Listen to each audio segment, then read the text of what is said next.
Have you ever wondered how, when the market is in a total free fall and everyone's panicking, a handful of people seem to, well, thrive? I mean, not just survive, but make billions. How on earth do they do that? Well, let's get right into it. We're going to be talking about a whole different breed of investor. They're called the Chaos Kings, and they have figured out how to turn what everyone else fears most, total disaster, into a science for getting rich. I mean, think about it.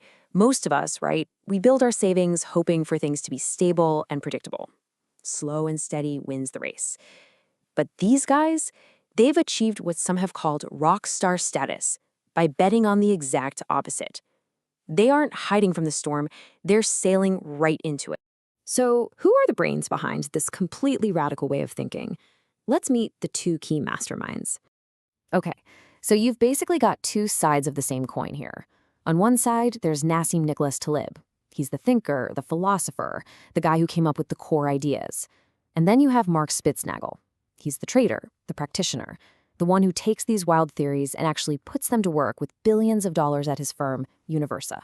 And you should know, Taleb isn't some quiet academic hiding in a library. He is famously, well, confrontational. The Financial Times called him a divisive character with an obnoxious public persona.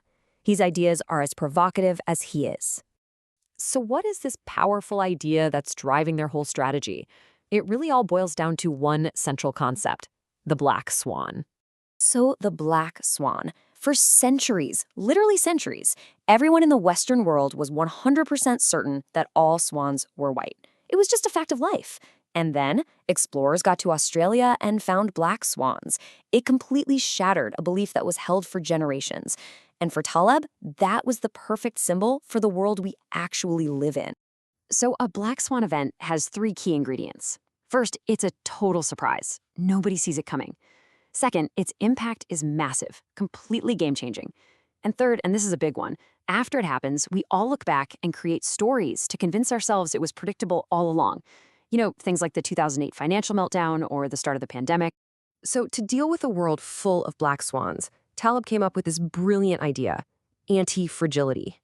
And this is so important. It's not the same as being resilient. Being resilient means you can take a hit and stay standing, right? Anti-fragility means you take a hit and you get stronger. You actually benefit from chaos and shocks. Okay, but how in the world do you turn a philosophy into a strategy that makes money? That's where something called tail hedging comes into play. It's a totally different way to look at investing. And this just shows you how different it is. Look, on the left is the kind of portfolio you always hear about, maybe 60% stocks, 40% bonds. The goal is to smooth things out. But the Chaos King portfolio on the right, wow, it's like 97% stocks, all in on growth.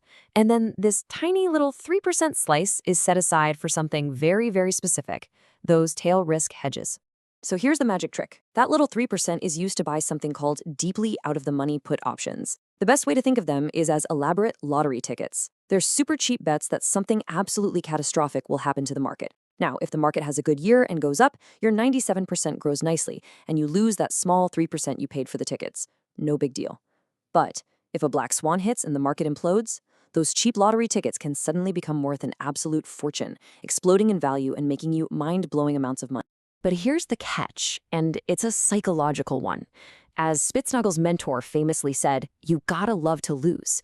Because for most of the time, months, maybe even years, that 3% is just bleeding money. It's a slow, steady loss. You have to have incredible discipline to just sit there and wait for the one big chaotic event to pay off. And when that payoff comes, oh boy, is it staggering. Let's see what happened when this theory was put to the ultimate test back in early 2020. In the first quarter of 2020, as the pandemic was shutting down the entire planet, Spitznagel's fund, Universa, reportedly returned over 4,000%. No, that is not a typo. Let me say it again. 4,000%. It was an absolute bonanza, all thanks to the very chaos that was terrifying everyone else. You might think, okay, that was a one-time lucky shot, right? Nope. Turns out, from their start in 2008 all the way through 2019, so before that insane 2020 payout, Universa's audited average annual return was 105%. That is just an unbelievable track record. So why are they so convinced these crashes will just keep on happening? Well, Spitznagel really points the finger at central banks, especially the US Federal Reserve. He argues they've created a super bubble by constantly intervening in the economy. So for him, the next big crash isn't a question of if, it's just a question of when. But, this whole idea of anti-fragility is so much bigger than just making money in the stock market. It's a totally different way of looking at pretty much everything. Seriously, once you start looking for it, you see this principle everywhere. Think about machine learning, which gets smarter from its mistakes, or a cybersecurity system that gets stronger after it gets attacked. Even something like agile software development is based on this idea of constantly adapting and getting better through change. And that's really the big takeaway here. The ultimate goal isn't just to build things that can survive a shock. The real goal is to design systems, whether it's our finances, our technology, even our supply chains, that use stress and volatility as fuel to get better, stronger, and more evolved. Which really leaves us with one last big question.